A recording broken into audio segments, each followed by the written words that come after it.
ہستی ہے. بہت خوشی کا اظہار بھی کیا.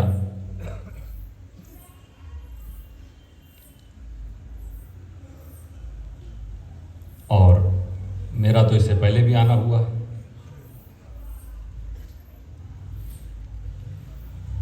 اللہ تعالیٰ سادات کے فیضان کو ہمیشہ قیامت تک عام فرمائے. کیونکہ وقت کم ہے، مختصر وقت میں کوئی جلسے کا ماحول تو ہے نہیں، مگر آپ نے جلسہ بنا دیا. مجبور کر دیتے ہیں آپ لوگ اسٹیج لگا کر.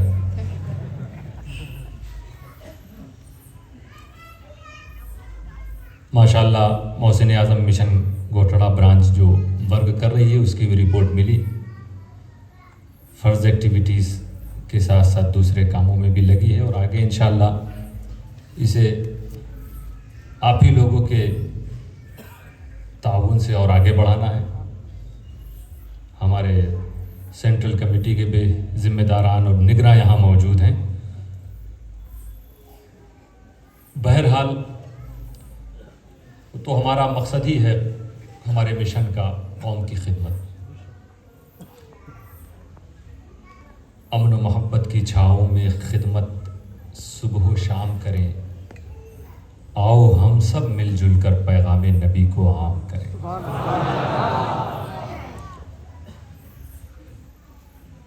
ہم بہترین امت ہیں. قرآن کریم میں اللہ تعالیٰ فرما رہا ہے کہ تم بیسٹ امت، سب سے اچھی امت. جتنی امتیں آئیں ہر نبی کے پاس امت ہے، مگر قرآن امت مصطفیٰ کے بارے میں اعلان کر رہا ہے کہ کنتم خیر امت اخرجت للناس، یعنی لوگوں کے لیے تم کو لایا گیا. اب اس سے سمجھ میں آ رہا ہماری کوئی ڈیوٹی ہے، اور خاص کر کے سادات کرام ان کی ڈیوٹی بڑھ جاتی ہے. رسول اکرم صلی اللہ علیہ وسلم نے فرمایا نا، 2 چیز چھوڑ کے جا رہا ہوں، ایک قرآن اور ایک اہل بیت. جو انہیں پکڑے رہے وہ گمراہ نہیں ہوگا. تو سادات کی تو یہ بہت بڑی رسپانسبلٹی اور ذمہ داری ہے کہ وہ اپنے بچوں کے ایمان و عقیدے کی حفاظت کا انتظام کریں اور اس لائق بناویں کہ ان کا بچہ بڑا ہو کر امت مصطفیٰ کے ایمان و عقیدے کی حفاظت کرے. ہم کچھ بھی کریں، بزنس کریں، کام دھندا کریں، جاب پہ جائیں، یہ منع نہیں. لیکن جب میرے رسول فرما رہے ہیں، جد امجد سادات کرام کے فرما رہے ہیں کہ ہم نے اپنی امت کے لیے اپنے خاندان اور قرآن کو چھوڑا، تو اب یہ سیدوں کی ایک بہت بڑی ذمہ داری ہے کہ وہ محسوس کریں. اشارہ اس طرف ہے کہ جس طرح قرآن کے قریب آنے والا ہدایت پا جائے، اسی طرح آل رسول کے پاس آنے والا بھی ہدایت پا جائے. کتاب رسول جس طرح لوگوں کو گمراہی سے بچاتی ہے، مارگ درشن کراتی ہے، صحیح راستہ دکھاتی ہے، کتاب رسول آل رسول کا بھی وہی کام ہے، تاکہ آل رسول سے جو لوگ وابستہ ہوں وہ گمراہی سے بچ جائیں، وہ ضلالت سے بچ جائیں، وہ گناہوں سے بچ جائیں. تو اس لیے اپنے اگر ہم نہیں سیکھ سکے تو اپنے بچوں کی فکر کریں کہ ہم اس خاندان کے ہیں کہ جس خاندان کو ذمہ داری دی گئی ہے کہ امت کو تمہیں بچانا.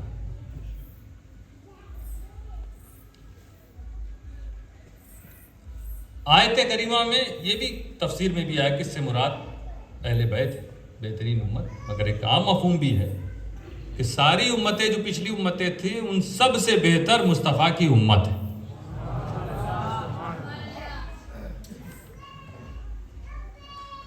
اچھا، بڑے فائدے بھی ملے ہیں آپ کو. سب سے آخری میں آئے ہو، اور جنت میں سب سے پہلے. بالکل سوچئے رسول صلی اللہ علیہ وسلم کا فیضان، آخری میں آنے والا پہلے چلا جائے، یہ ممکن نہیں. بحث ہونے لگتی ہے، کیوں میں آئیے صاحب آپ پہلے، میں آیا. ویکسین لگانے والوں کی لائن جو لگی دیکھا کہ پتہ نہیں آپ لوگوں نے لگایا بھی ہے کہ نہیں. ورنہ آج کل تو کچھ لوگ ایسے بھی کہہ رہے ہیں کہ لگ گئی. خالی پیپر میں لگی ہے کہ جسم میں بھی لگی ہے؟ کیونکہ فرضی پیپر کا کاروبار بہت عام ہے اس وقت. ہر چیز میں فرضی پیپر کا استعمال ہے. نہ انسان کو اپنی جان کی پرواہ ہے، نہ ایمان کی پرواہ ہے. فرضی پیپر کا استعمال ہر جگہ ہو رہا ہے. بہرحال یہ جو تیسرا تھرڈ ویو آ رہا ہے، میں آپ کو کہنا چاہوں گا کہ احتیاط برتیے گا. ہم کو اور آپ کو احتیاط برتنا ہے. ابھی آپ کے گاؤں میں، آپ کے ضلع میں وہ چیز نہیں آئی ہے، اللہ تعالیٰ محفوظ رکھے. مگر بے فکر رہنے کی بھی ضرورت نہیں ہے. ہمیں جو حکومت جو نردیش دے، ڈاکٹرز جو کہیں اس پر عمل کرنا چاہیے اور کریں. تو ویکسین بھی کبھی اب تک نہ لگایا ہو تو اس کے بارے میں سوچئے، لائن لگائیے، جائیے اور ویکسین لگوائیے. آخری میں آئے اور سب سے پہلے جنت میں داخل ہو. قرآن کہہ رہا تم بہترین امت ہو. اور کسی کو بھی آبجیکشن نہیں ہوگا کہ قیامت کے دن کہہ رہے بھائی آپ لوگ تو بعد میں آئے تھے، حضرت نوح والے کہیں، حضرت عیسیٰ والے کہیں، حضرت موسیٰ والے کہیں، آپ سے پہلے ہم لوگ آئے تھے. وہ تو آپ کا انتظار کر رہے ہوں گے، کیونکہ وہ جب دیکھیں گے نا کہ ارے یہ تو وہ لوگ آ رہے ہیں جن کی گردنوں پہ محمد مصطفیٰ کی غلامی کا پٹا ہے. ارے اب تو ابھی تک تو امتیں آئیں، اب وہ امت آ رہی جو جنت جائے گی اور باقی امتوں کو جنت میں اپنے ساتھ لے کر جائے گی. مصطفیٰ کے غلام آ رہے ہیں میرے دوستو. یہ وہ ہیں جو گواہی دیں گے دوسری امتوں کے اعمال کی. رب تعالیٰ پوچھے گا ان لوگوں سے تمہارے پاس گواہ کون دوسری امتوں سے؟ تو امتیں کہیں گی ہمارے گواہ محمد اور ان کی امت.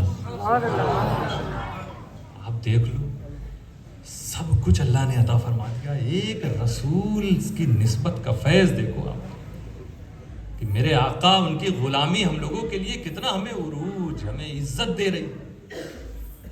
اب اس کے بعد ہمارے کردار اچھے نہ،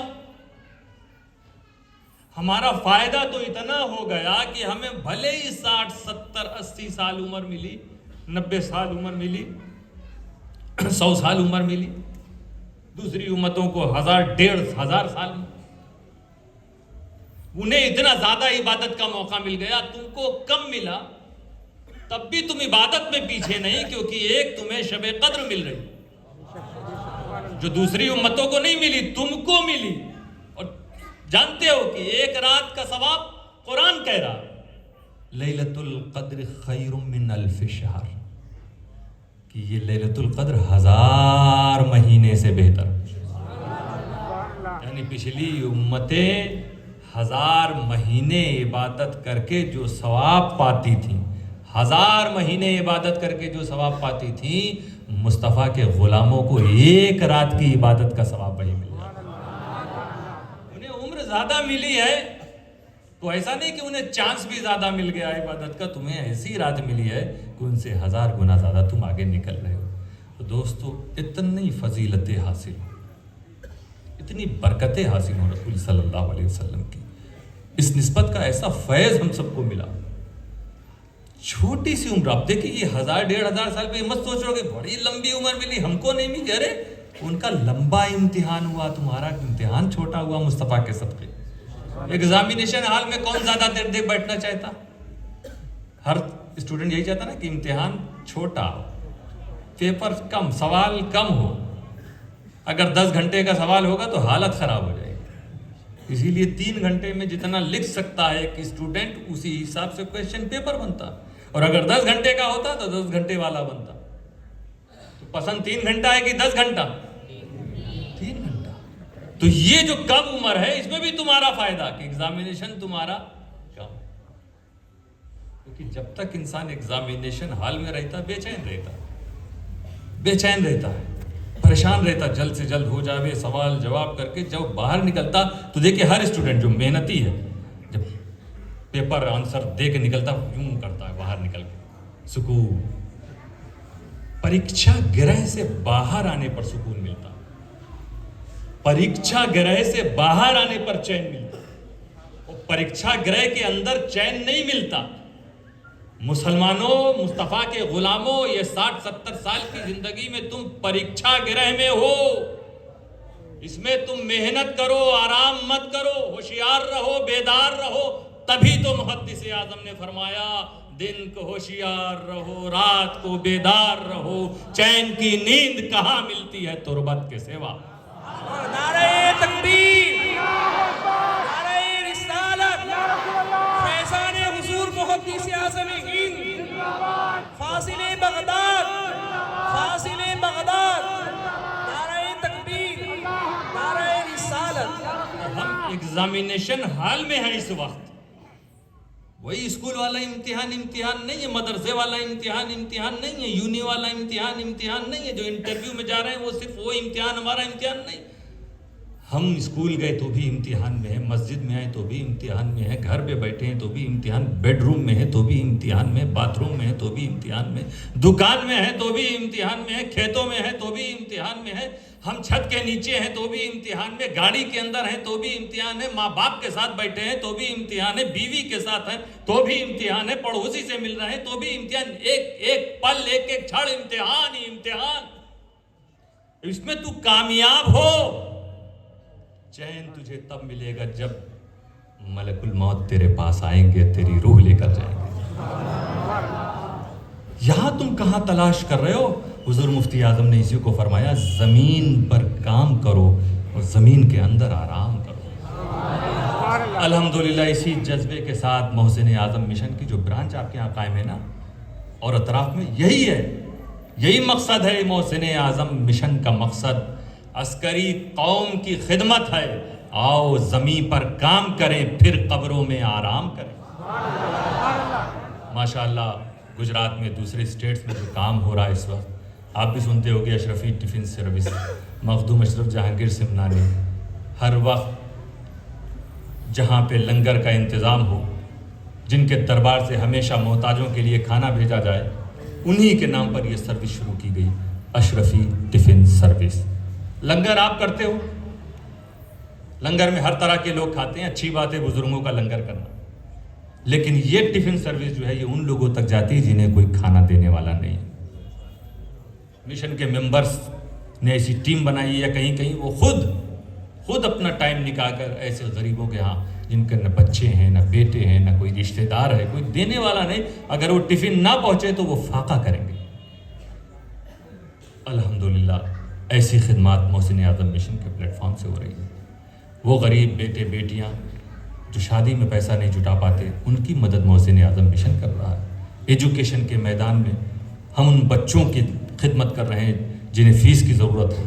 ہم ان ائمہ کرام کی، ان علماء کی بھی خدمت کر رہے ہیں جن کے معاشی حالات اچھے نہیں ہیں.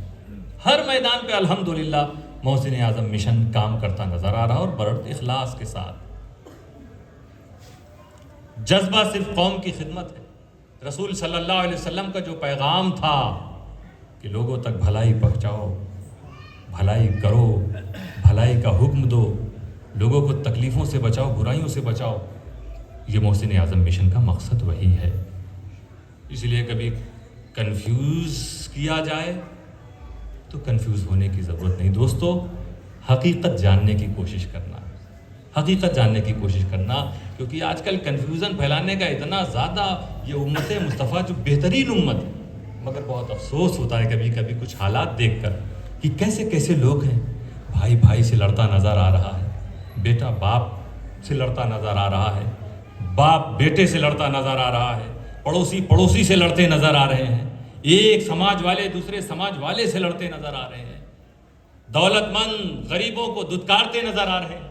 یہ میرے رسول کی کہاں تعلیم تھی؟ میرے رسول تو سب کو ملانے کے لیے آئے تھے دوستو، ایک کرنے کے لیے آئے ہوئے تھے وہ، کہ چاہے عربی ہو یا عجمی، رومی ہو یا فارسی، پیار سے سب کو تیرا گلے لگانا یاد ہے. میرے نبی کی تو یہ شان تھی میرے دوستو. ہم کیوں بٹے بٹے نظر آ رہے ہیں؟ ہم کیوں صرف اپنی فکر کر رہے ہیں؟ اپنے لیے کیوں سوچ رہے ہیں؟ ہم کیوں ایک دوسرے کو گرانے کے لیے جھوٹ کا سہارا لے رہے ہیں، جس جھوٹ سے قرآن کو نفرت، رسول کو نفرت، جس کے بارے میں رسول فرمائیں کہ جھوٹ مت بولنا، سچ بولنا، جھوٹ تمہیں گناہ کی طرف لے جائے گا، گناہ جہنم کی طرف لے جائے گا، جس کے بارے میں قرآن کہے وَاجْتَنِبُوا قَوْلَ الزُّورِ، گڑھی ہوئی باتوں سے بچو، اپنی طرف سے باتیں گڑھ کر مت پیش کرو. اور آج ہمارے ہی بزرگوں کے سامنے لوگ باتوں کو گڑھ کے پیش کرتے ہیں. ہمارے ہی پیشواؤں کے سامنے، ہمارے ہی رہنماؤں کے سامنے سوال کیا جاتا ہے، گڑھا ہوا سوال، گڑھ کر سوال لوگ کرتے ہیں کہ یہ چیز لوگ کہہ رہے ہیں یہ آپ کی ہے، یہ آپ کی ہے کہ نہیں. کسی نے نہیں کہا یہ آپ کی ہے. سوال کرنے والے اس طرح کے سوال کرتے ہیں، اور پھر وہ بزرگ جنہیں اس بات کی خبر نہیں کہ یہ سوال سامنے والے نے گڑھ کر کیا. آپ دیکھیے کہاں ہماری امت چلی جا رہی. کبھی سوال ہوتا ہے، خود میری طرف منسوب ہوا آج ایک سوال کہ میں نے فلاں کے بارے میں ایسا ایسا کہا. میری ان سے ملاقات ہی نہیں. ایک بزرگ کے پاس فون گیا، میرا نام لے کر ایک شخص نے سوال کیا اور پھر وائرل کیا اس کو. ہر طرف وائرل کیا، آج کل سوشل میڈیا نا، وائرل کیا. جبکہ میری اس بزرگ سے بات ہی نہیں ہوئی، میں نے کچھ کہا ہی نہیں.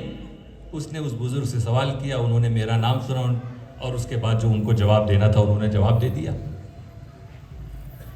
اس جھوٹ سے دوستو بہت نقصان ہوتا ہے. تو میں مثال لے آیا ہوں آپ کے سامنے.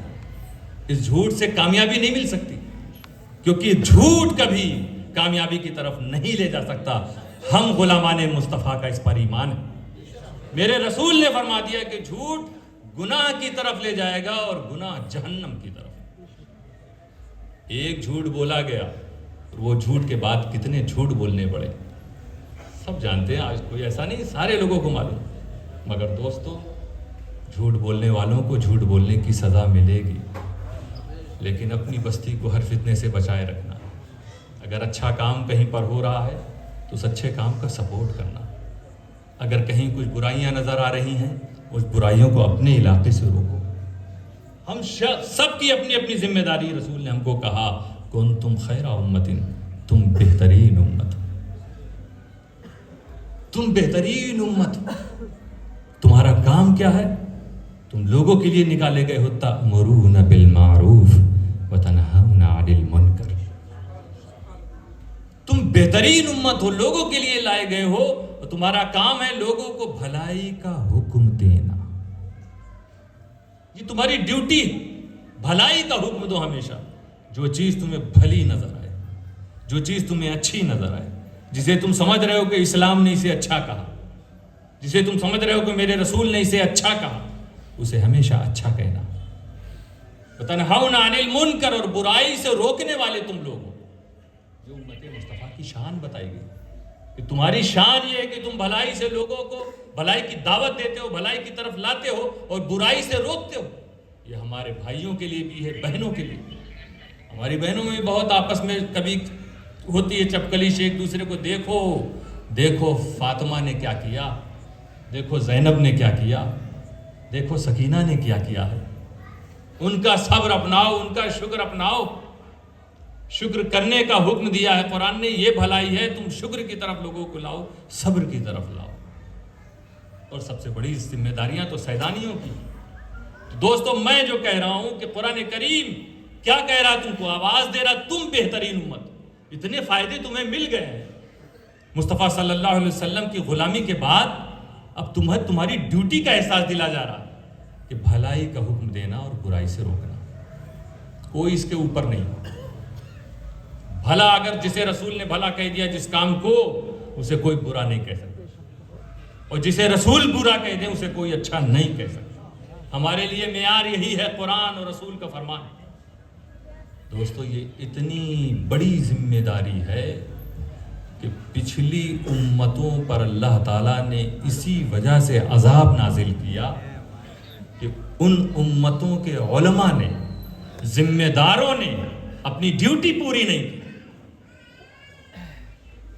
ہم بچے ہوئے ہیں مصطفیٰ صلی اللہ علیہ وسلم کا کرم، یہ امت بچی ہوئی ہے، کیونکہ قرآن کہہ رہا ما کان اللہ لیعذبہم وانت فیہم، یہ رسول آپ کے رہتے ہوئے ہم عذاب نازل نہیں کریں گے۔ مگر پچھلی امتیں ہلاک کی گئیں، اس کی وجہ یہ بھی ہے حدیث پاک میں کہ لما وقعت بنو اسرائیل فی المعاصی نہاہم علماءہم فلم ینتہوا، کہ جب بنو اسرائیل گناہوں میں مبتلا ہوئے، پچھلی امتیں گناہوں میں مبتلا ہوئیں، تو علماء نے روکا ان کو کہ دیکھو یہ غلط ہے، فلم ینتہوا، وہ رکے نہیں۔ آج کل بھی کبھی کبھی ایسا ماحول ہے نا، ماشاءاللہ علماء روکتے ہیں، امام صاحب بتاتے ہیں یہ کرو یہ نہ کرو، توجہ نہیں دیتے لوگ، فلم ینتہوا۔ اب وہ نہیں مانے تو کیا ہوا؟ اللہ تو یہ چاہتا تھا وہ نہیں مان رہے، مگر پھر بھی عالم کی ذمہ داری ہے کہ وہ ٹوکتا رہے، بولتا رہے، یہ اس کی ذمہ داری ہے، وہ اس کی پرواہ نہ کرے کہ سامنے والے کو برا لگے گا۔ یہ کچھ لوگ ہمارے ہیں الگ ہو جائیں گے، سچ ہے تو سچ بولے، کسی کی پرواہ نہ کرے۔ وہی ہوا پچھلی امتوں میں، علماء نے روکا، ذمہ داران نے روکا، وہ نہیں رکے تو یہ بھی چپ چاپ بیٹھ گئے۔ روایت میں ہے فشاربوہم وباکلوہم، انہی کے ساتھ کھانا پینا اٹھنا بیٹھنا شروع کر دیا۔ اللہ کو یہ پسند نہیں آیا اور اللہ تعالیٰ نے انہیں سزا دی، عذاب نازل کر دیا۔ تو یہ وہ امتیں تھی، بالکل اسٹاپ ہو گیا تھا کام، یہ جو تبلیغ کا کام تھا پچھلی امتوں میں اسٹاپ کر دیا علماء نے، بالکل بند کر دیا۔ تو اس کا رکنا، برے کو برا کہنا اور اچھے کو اچھا کہنا، یہ رکنا نہیں چاہیے۔ وہاں بالکل اسٹاپ ہو گیا تو عذاب نازل ہوا۔ تو یہ صرف امت مصطفیٰ کی شان ہے کہ جس دن یہ اسٹاپ ہوگا قیامت آ جائے گی۔ یہ واقعی میں جو قرآن کہہ رہا کنتم خیر امت، اے محبوب کی امت تم بہترین امت۔ تو شان جو بیان کی گئی وہ یہی ہے، گویا یہ آیت اعلان کر رہی ہے کہ پچھلی امتیں تو وہ تھی کہ ان کے علماء نے اپنی ڈیوٹی کو چھوڑ دیا تھا، بیٹھ گئے تھے، مگر یہ مصطفیٰ کے امت کی شان ہے کہ اسلام کا سورج کے اگنے سے لے کر آج تک ہر دور میں ہر جگہ کوئی نہ کوئی اسلام کا مجاہد امر بالمعروف اور نہی عن المنکر کا پرچم اپنے ہاتھوں میں لیے نظر آتا رہے گا۔ نبی سے صحابہ نے سیکھا، ایک ایک صحابی نے یہ کام کیا ہے، جہاں گئے ہیں بھلائی کا حکم، برائی سے روکو، ظلم سے روکو، اتیاچار سے روکو، اچھائی کی طرف لاؤ۔ نبی سے صحابہ نے سیکھا، صحابہ سے تابعین نے، تابعین سے تبع تابعین نے، ان سے اتباع تبع تابعین نے، ان سے سارے بزرگان دین نے، مجتہدین نے، علماء و مبلغین نے، آنے والے تمام سلاسل کے اولیاء نے، اور سب کے ہاتھوں میں یہ امر بالمعروف اور نہی عن المنکر کا یہ پرچم نظر آیا ہے۔ میرے دوستو شروع ہی میں دیکھ لو کہ جب یزید نے امت مصطفیٰ پر اتیاچار کر کے منکرات میں مبتلا کرنا چاہا، گناہوں میں مبتلا کرنا چاہا، تو اس وقت حسین امر بالمعروف اور نہی عن المنکر کا پرچم لے کر میدان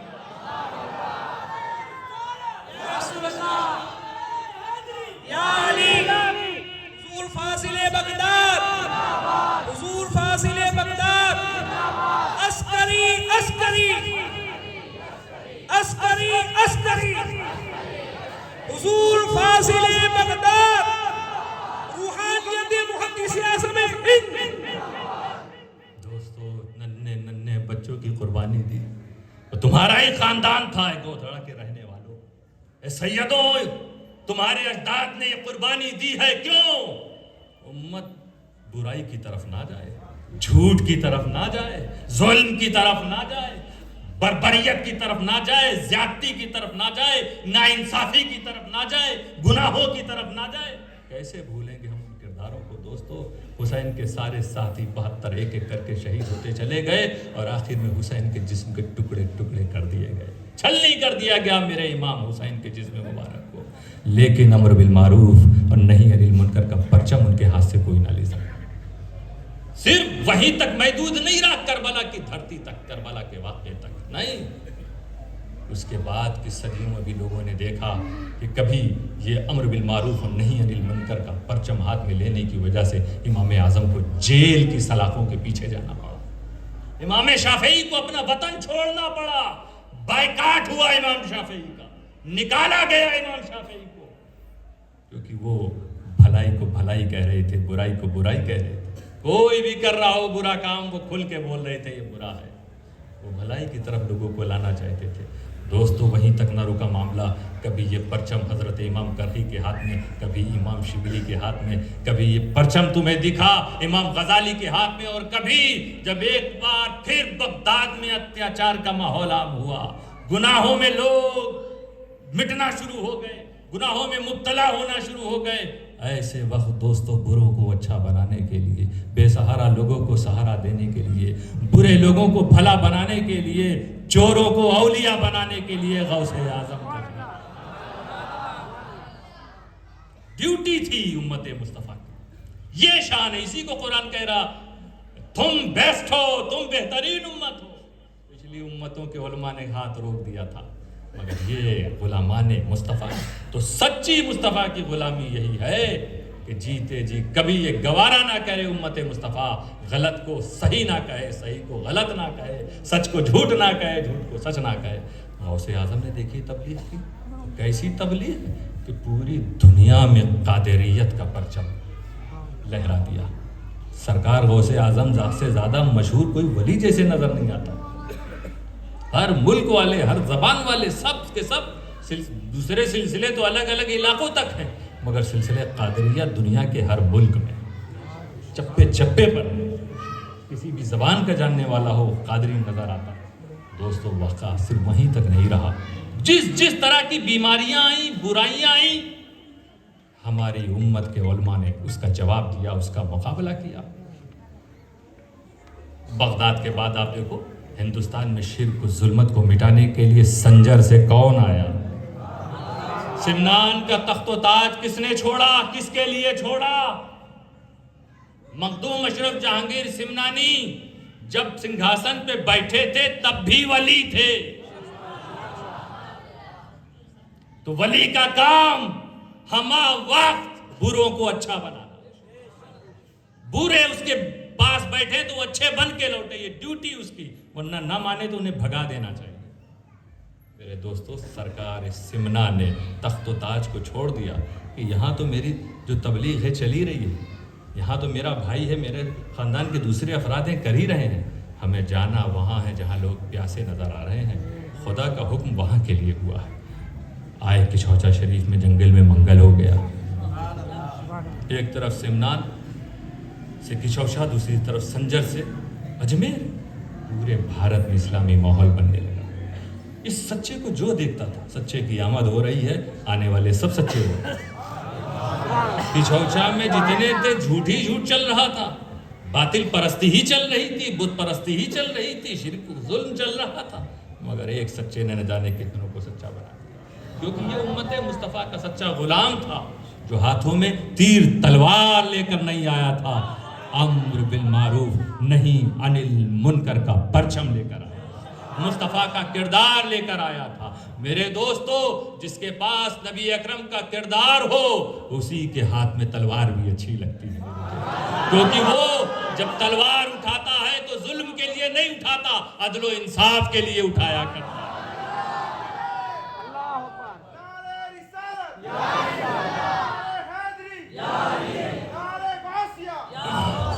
اس لیے جو لوگ کہتے ہیں کہ مسلمانوں تیر تلوار کے ذریعے قبضہ کیا، غلط ہے، ہسٹری کو بدلنا نہیں چاہیے۔